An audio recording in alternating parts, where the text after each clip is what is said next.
तोहर गोरे गोरे गाल गजब चलेलू चाल कवन तेलवा मालेलू कमरिया में।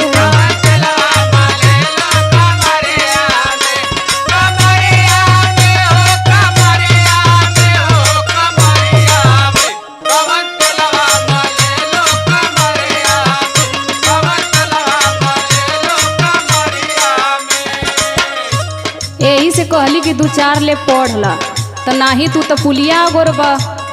अरे भाई तो रास्ता चलल मुहाल कर दे बा तू लइकिन का। भाई तो समय है उम्र है कुछ समझा भाई। हाँ तो समय उम्र है तो तोरे खातिर हमार बात सुना हमके तू का बनौले हुआ। अपन आदत सुधार हमसे बोला ना दोबारा।